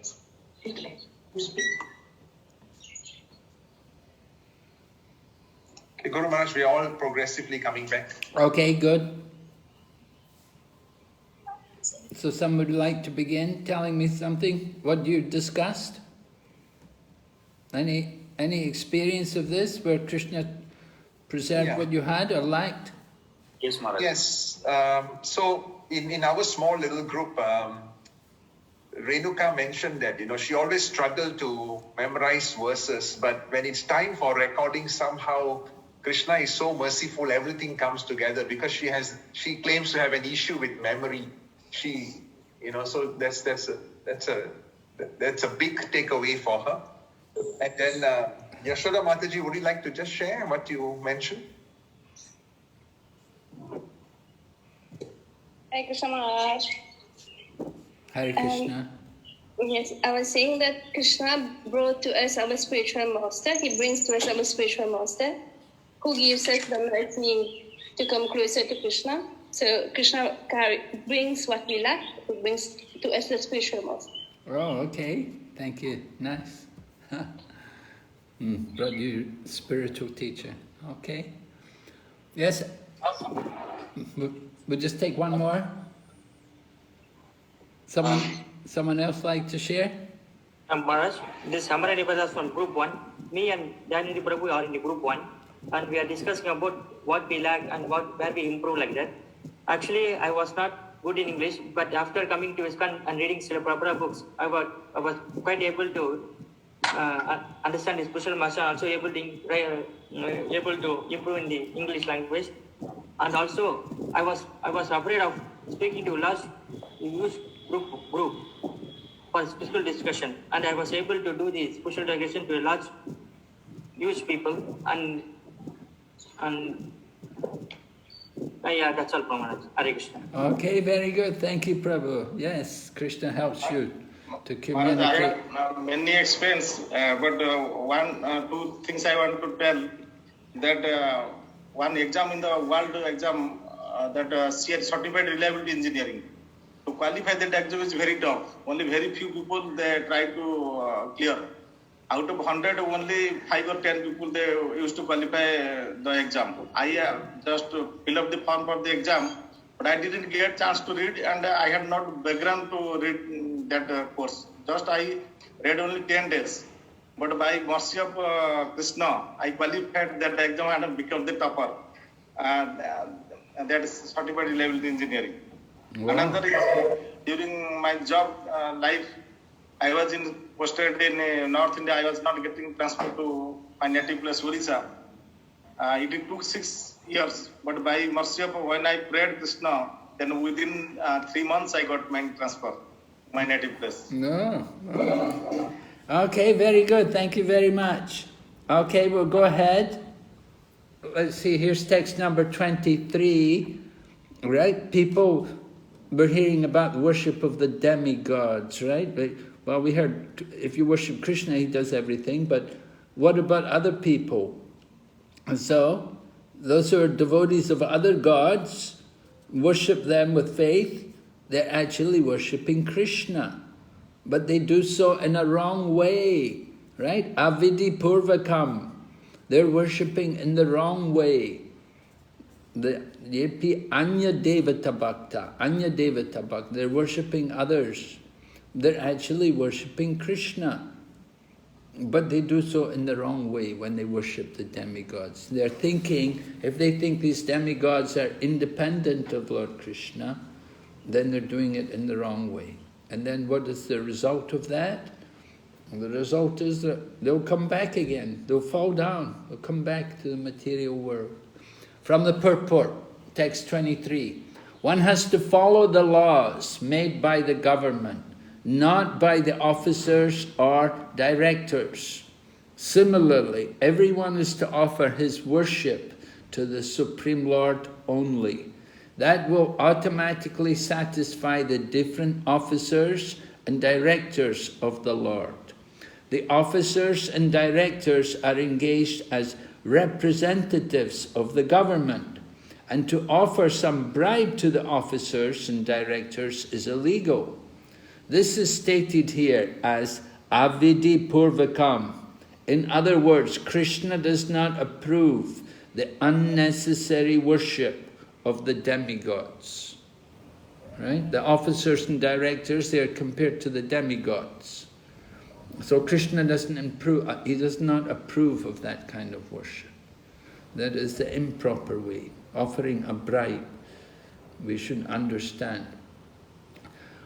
Worship demigods may be accepted if people know that these demigods are authorized agents of the Supreme Lord. There is acceptance of the Supreme Lord, but those fools who do not accept the Supreme God and misunderstand this particular type of demigod is all in all, oh, they are doing nonsense. They are placing so many competitors of the Supreme Lord. That is avidi purvakam. That is illegal. Nobody can be competitor of the Supreme Lord. The Supreme Lord is known as asamurva. Nobody is greater than the Supreme Lord. Nobody is equal. From Prabhupada's lecture on these verses in New York, 1966. So, yeah, you can worship the demigods, but do it in the proper way, that they're agents of Krishna, not that they're independent. And then the chapter goes on like this. This is text number 25. You worship the demigods, you go to the demigod planet, you go to the higher planets. You worship the forefathers, you'll go there. You worship the ghosts, you'll go there. And you worship Krishna, you will live with Krishna. So you understand, you go to the demigod planet, doesn't mean you'll stay there forever. You'll stay there for some time and then come back. We have to understand the nature of that worship. But if you go to Krishna, you can live there eternally. Yes, someone like to read for us? Hare Krishna Maharaj. She is a prostitute. That's all Krishna says. Yanti Deva Vrata Devan. Bhagavad Gita 9.25. How you nonsense say that everyone goes to God. But this is nonsense. You can go to Shiva, you can go to Indra, you can go. There are so many planets and you'll go there. And that is responsible. And that is reasonable. And how do you say that whatever ticket I purchase, I go to this country? Therefore, they are nonsense, Muda, rascals. They do not know what is God, what is demigod, what is God, Lord Shiva, what is Lord Vishnu or Brahma. They do not know. If a woman says, oh, everyone is my husband, then she is a prostitute. That's all. So Prabhupada speaking strongly there to the audience in Hyderabad, 1976. Because some people have the idea, it's all one, it's all the same. So is it possible, whatever ticket you purchase, every ticket will go to Delhi? No. The same way. If the woman says, everyone is my husband, how is it possible? Every man is their husband. So everything is individual. All right, so after speaking about the demigod worship, then we have this wonderful verse, another very important verse, number 26. And how Lord Krishna is describing, why take so much trouble to worship the demigods? So many requirements, so many things are needed. Lord Krishna said, you can worship me very easily. He's asking very minimum, very basic items which are everywhere found. The leaf, the flower, the fruit, water, everywhere. Krishna is not greedy to get our fruits and flowers, but he wants our bhakti. And that is mentioned twice. Twice Krishna speaks about the importance. He wants our devotion. Yo me bhaktya prayachati tadaham bhakti uparitam ashnami prayatatmanaha. Ashnami, Krishna says, I accept. I eat it. I accept it. And so this is a very nice verse, very pleasing to devotees. We all like this. Oh, it's so easy to worship Krishna. We just have to give him fruits and flowers and leaf, water. Don't have to spend much money. It's very easy to worship Krishna. So it's attractive. But of course, if we have more means, then we can offer more. And Krishna also, the Acharyas make the point in relation to this verse, that devotion means also our purity. That when we want to offer Krishna something, when we want to give something to Krishna, we must be pure, we must be clean. Then we can properly offer to Krishna. Then Krishna will accept. If the person who cooked or the person who is offering, if he doesn't have knowledge of God, if he's not a devotee, then the devotee will be reluctant to eat that food. The person who cooked or the person who offered, they were not devotees. They had no knowledge of Godhead. And they were not even clean and pure in their habits. Why should we accept what they offer?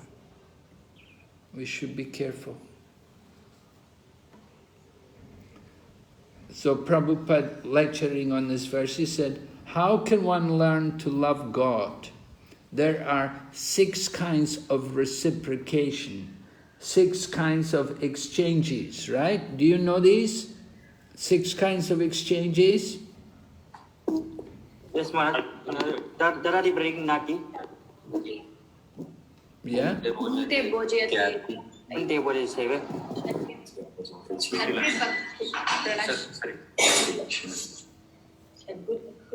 Yes, 6 kinds of exchanges. Offering gifts in charity and accepting charitable gifts. Offering prasadam and accepting prasadam. And inquiring confidentially and revealing one's mind in confidence. These are the 6 kinds of reciprocation or exchanges between one devotee and another. So we have to serve God in that way. Therefore, if you want to serve Him, start with some offering. Patram, pushpam. Anyone can offer a little flower, some fruit, and a little water. So the Lord says, Patram, pushpam, palam, toyam. Yome bhaktya prayachati. The important thing is love. So we want to offer everything with the right mood, the loving mood. Cite examples from our scripture showing how the Lord is controlled by the love of His devotee. So there in the picture you can see one example, Mother Yashoda tying up Krishna, how Lord Krishna was controlled by Mother Yashoda's love. Can you think of any other examples? Any other examples where Krishna is controlled by the love of his devotee? Pandavas. Gopis, they had bounded Krishna with their love. I'm sorry, what was this? Gopis. What? All gopis. But they had bounded Krishna with their love. No, but you have to tell me how they bound Krishna with their love. What happened? The dust from their feet was used to cure Lord Krishna's hair. And butter from the gopis. Well, that wasn't controlling Krishna. Yeah. That was giving to Krishna. Krishna had the headache, that was curing Krishna. We want to know how Krishna is controlled by his devotees. Shabari Maharaj, she was giving her a juta or the remnants of her fruit. Actually, she was tasting it make sure that it was good enough for the Lord, but it was actually her own remnants, but the Lord accepted it because of her love. Yeah, but that, again, that's not, well, you could say it's controlling Krishna, because usually we won't eat something if someone else has tasted it. We would think, oh, I'm not going to eat that, someone else already had a bite out of it. But Krishna is so kind, or Lord Rama was so kind, he accepted what was offered by Shabari. One more example, Mataji. Sorry, Prabhu. The cowherd boy is playing with Lord Shri Krishna, and Mother Yashoda is calling Krishna, come back home and have dinner. Nan Baba is waiting, and the cowherd boys are saying, friends are saying, Krishna, if you go now, we won't play with you. Krishna becomes frightened and goes back and plays with them again.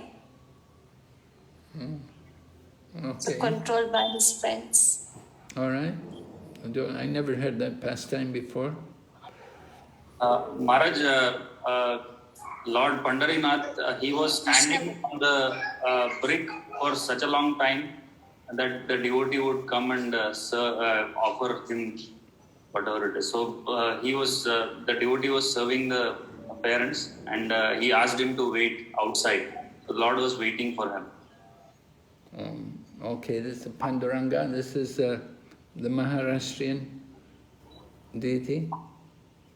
Maharaj, this lila is in Krishna book. Really? Yes. Okay.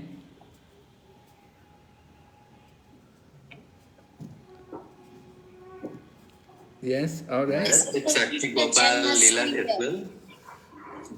Sakshi Gopal.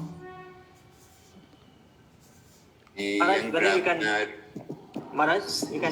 say whether Arjuna is an example for binding Krishna with love. How? How did Arjuna bind Krishna with love? What happened?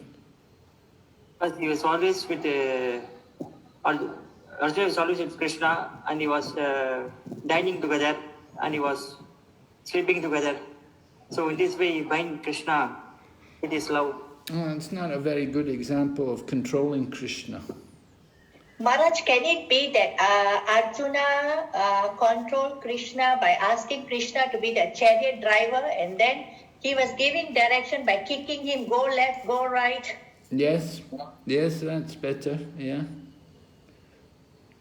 Krishna became the chariot driver of Arjuna, became the servant of Arjuna, took instructions from Arjuna.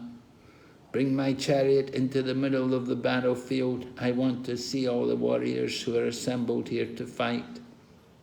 So in this way, Krishna was taking orders from Arjuna. Krishna became the messenger of the Pandavas, and he went to Hastinapur with the proposal. Yes, right. Yes, Krishna took the letter from Maharaj Yudhisthira to Dhritarashtra, trying to prevent the Kurukshetra war. So he became the mailman on behalf of the Pandavas.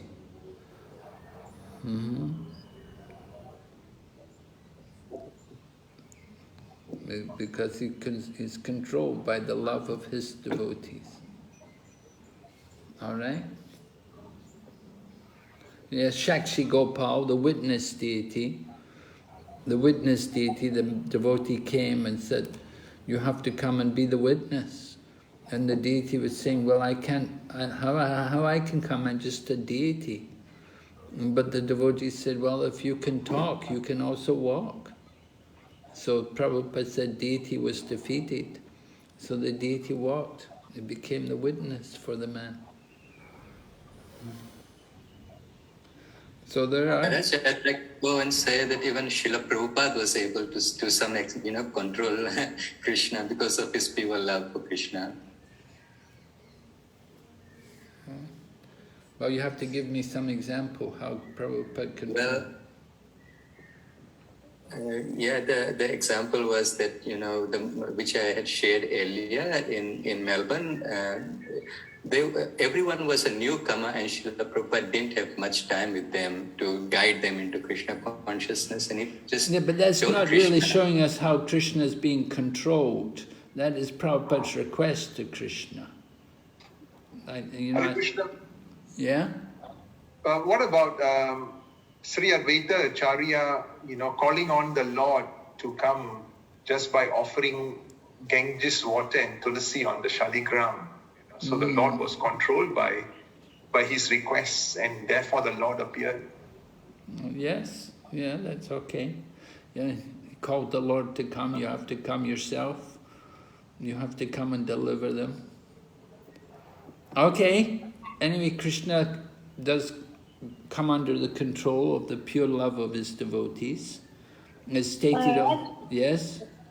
An example can be how Krishna stole the key for the sweet rice from Madhavendra Puri.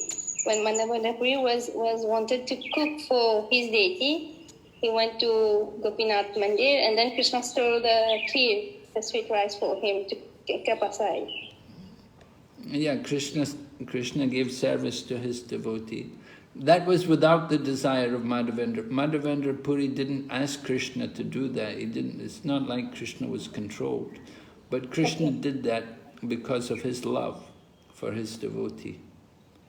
The other pastime, Maharaj, where Jagannath is actually not having any hair, but the pujari was caught with the garland with the hair on it, and the king wanted to know who it is. So he's requesting Jagannath, please can you have, or he's not exactly requesting, but to save him, the Lord had hair for that pastime, so he's been controlled.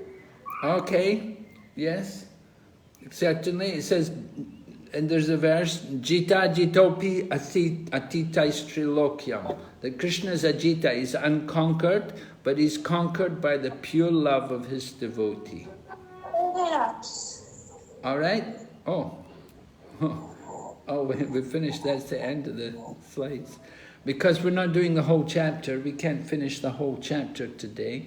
There's another section we'll finish tomorrow.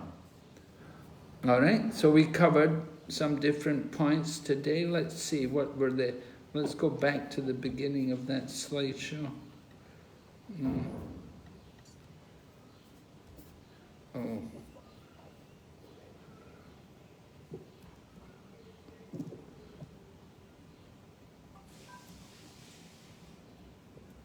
See what we spoke about Moksha Karma, Moksha Jnana, right here. We spoke about these things. We gave the example, Mahatma Gandhi, Moksha Karma, that he tried to get so much peace, he wanted peace, he couldn't get peace. He ended up just wanting to die. And even the impersonalists, they want to get liberation, but they're not satisfied. Even if they get liberation, they come back to the material world and they take up bodily welfare activities. So this was based on 9:12, right? Who knows the verse 9:12? You know 9:11? 9:11 more famous. Avajananti Mahmuda Param Bhavam Ajananto Mama Chuta Maheshwaram. Who will deride me when I descend in the human form? And they do not know my transcendental nature as the Supreme Lord. Very good. Yes, right. That's the verse. That's 9:11. So that is describing what kind of people? Impersonalists. Means... Yeah, the impersonalist is being described. And then text 12, 9:12, goes on to describe the results of that impersonal philosophy. The result is, whatever they try to do, they'll fail. They try to enjoy the material world, they try for liberation, whatever they're trying for, they will not be successful. Right? Yes. And then we spoke 9:26, bhakti can be easily performed. Offering a leaf, a flower, fruit, water, available everywhere. we can offer these things to Krishna. And well, of course, Krishna wants our love. That's the main point, that when we make the offerings to Krishna, we want to offer with love and devotion. And then we spoke about the qualities and behavior of Mahatma. Examples from Prabhupada Leela. How Prabhupada kept himself always busy, chanting the holy name, writing his books, managing the society, giving instructions to devotees, showing them how to cook, and training them in Krishna consciousness. Everything for Krishna. Cooking for Krishna, cleaning for Krishna. Sometimes devotees would be cleaning the floor. Prabhupada didn't like how they cleaned the floor. Prabhupada said, bring me a bucket, and he got down on his hands and knees and he started to clean the floor himself. He wanted to show us how to clean the floor. So many examples. Prabhupada taught by his own example how to be devotee of Krishna. So it's not just talking and not doing. Prabhupada chanted and he taught us to chant. Prabhupada read the books and he wants us to also read the books. Okay, so we've discussed these things today. We've been talking about the Mahatmas. All right, are there any questions? Anybody? Maharaj, I have one question. Actually, you are following that commentary of Vishwanath Chakravarti. Which book you will tell I will try to read that? Oh, he has his commentary on the Bhagavad Gita. There's a book there, it's published. Bhanu Swami translated it. Bhanu Swami Maharaj? Huh? Bhanu Swami, yeah. Okay. That's a commentary, Vishwanath Chakravarti Thakur's commentary on Bhagavad Gita. He wrote his commentary on Baladeva Vidyabhusan. He also has a commentary on Bhagavad Gita. In one book, both commentaries are there by Bhanu Swami Maharaj. No, they're separate books. Baladeva and Vidyabhusan and Vishwanath. Two separate books. Prabhupada generally refers in his commentary, will refer to these acharyas. Okay? Thank you very much. You can read also Barijan Prabhu's book, is also good, Surrender Unto Me by Barijan. That has also a lot from Vishwanath Chakravarti Thakur. He took a lot of things from Vishwanath Chakravarti Thakur. Some things which are not there in Prabhupada's book. You know, Prabhupada said himself he was going to write another Bhagavad Gita. And devotees said, Prabhupada, you already wrote Bhagavad Gita. Prabhupada said, we already wrote Bhagavad Gita. But Prabhupada said, no, there's so many more things to say. So, at one point, Prabhupada was thinking to write again, to do another Bhagavad Gita. He wanted to explain more. Okay, any other question? Okay, I'll see you tomorrow then. Thank you very much. His Holiness Bhakti Vigna Vinash Narasimha Maharaj ki. Srila Prabhupada ki.